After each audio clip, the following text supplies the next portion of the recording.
සුබ දවසක් වේවා. මම ලංකා ජනතා පක්ෂයේ මහලේකම් මදුබාෂණ රත්නහංස. අපේ සේනාධිනායකයා අපේ විධායක ජනාධිපතිතුමා දැන් මේ වෙනකොට හමුදා සංචිත අඩු කරන්න හදනවා. යුද හමුදාව ලක්ෂයකට අඩු කරන්න හදනවා. නාවික හමුදාව 40000කට අඩු කරන්න හදනවා. ගුවන් හමුදාව 18000කට අඩු කරන්න හදනවා. ඒතර අපි මේ සිද්ධි අධ්‍යයනය කළොත් ලෝකයේ තියෙන ප්‍රබලම අවිතාක්ෂණයෙන් ඉන්න න්‍යෂ්ටික අවිතාක්ෂණය පාවිච්චි කරන, ඩ්‍රෝන තාක්ෂණය පාවිච්චි කරන, AI තාක්ෂණය පාවිච්චි කරන, ඇල්ගොරිතම් වල වෙනස්කම් තුලින් ඊට පස්සේ Android ISO තුලින් ඔත්තු හොයන ප්‍රබල රටවල් පවා කවදාත් ඔවුන්ගේ හමුදා සංචිතය අඩු කර ගැනීමට කිසිදු ක්‍රියාමාර්ගයක් යොමු කරගෙන නැහැ. මේ වෙනකොට අපි දකිනවා ඩොනල්ඩ් ට්‍රම්ප් ජනාධිපතිවරයා තමන්ගේ රටේ හමුදා ශක්තිය කොයිතරම් ශක්තිමත් කරන්න හදනවාද කියනවා නම් රට වටේට මිසයිල පද්ධතියක් සවි කිරීමට දැන් මේ වෙනකොට සූදානම් වෙනවා. ඒකට අපේ ඉන්න ජාතික ආරක්ෂාව පිළිබඳ දෙස් බංකුව අරන් එන්න ජාතික ආරක්ෂාව පිළිබඳව රැලි වෙනකම් පන්ති කරන්නම් කියපු මිනිස්සු ලංකාවේ ඉන්න හමුදාව අඩු කරන්න හදනවා. ඉතින් මේකත් එක්ක බලනකොට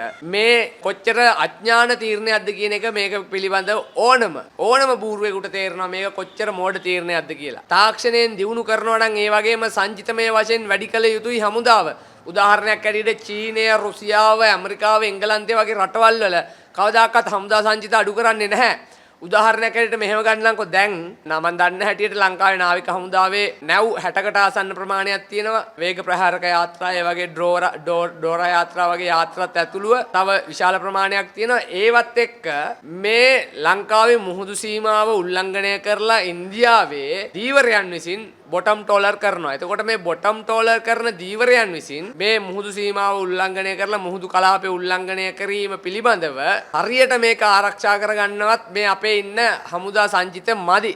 එතකොට නාවික හමුදා සංචිත මදි. දැන් අපි දකිනවා දහස් ගණනක් දීවරය ඇවිල්ලා මේ ලංකාවේ මුහුදු සීමාව උල්ලංඝනය කරනවා. රජයට කරගන්න පුළුවන් දෙයක් නැහැ. රජය කයිවාරු පම්පෝරි ගහගෙන ඉන්නවා විතරයි. එතකොට මේ රජය මේ දේවල් කරනකොට මේ වගේ හමුදා සංචිත අඩු කරාම කොහොමද අර වගේ ලංකාවේ සාගර සම්පත් ටික ආරක්ෂා කරගන්නේ කියන එක පිළිබඳ අපි ආණ්ඩුවෙන් ප්‍රශ්නයක් අහනවා. මේ කරන අඥාන වැඩ ටික නතර කර ගැනීම සඳහා නැත්නම් සමාජගත වීම වළක්වා ගැනීම සඳහා අර බුරම්පි මාමලව දාලා ගොන් කතා කියනවා. අපි රිලව් ගනිමුලු, අපි වඳුරු ගනිමුලු, අපි මොනරු ගනිමුලු, වල්ලූර ගනිමුලු, ඔය වගේ කියන ගොන් කතා කියනවා. ඉතින් මේ ආණ්ඩුව ඒකම අපි දකිනවා ෆැසිස්ට්වාදී හිට්ලර් පන්නේ ක්‍රමවේද වලට යනවා. අපි දකිනවා පොතක් එලි දක්වන්න ගියා කියලා පොතකට බය වෙච්ච ආණ්ඩුවක්. එතකොට අපි දකිනවා පොතක් නිසා පැනික් වෙච්ච ආණ්ඩුවක්. එතකොට අපි දකිනවා අර තවත් තරුණ දේශපාලන ක්‍රියාකාරිකයෙක්ගේ වැඩසටහන් නතර කරනවා. එතකොට මේ වගේ දේවල් වලට පැනික් වෙච්ච ආණ්ඩුවක්, පොතකට පැනික් වෙච්ච ආණ්ඩුවක් ජාතික ආරක්ෂාව පිළිබඳ තීන්දුව తీරන කොහොමද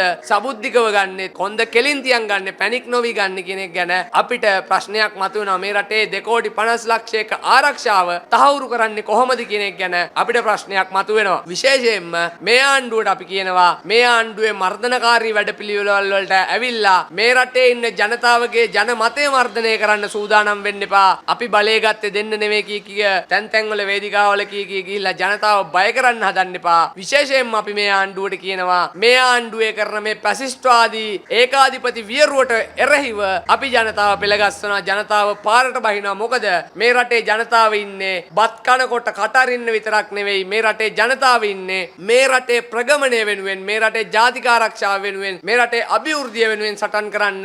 ඒ වෙනුවෙන් සටන් කළ හැකි සියලු ජනතාවත් එක්ක අපි මේ ඒකාධිපති වියරු ආණ්ඩුවට එරෙහිව පාරට බහිනවා කියන එක විශේෂයෙන්ම මතක් කරන්න ඕනේ.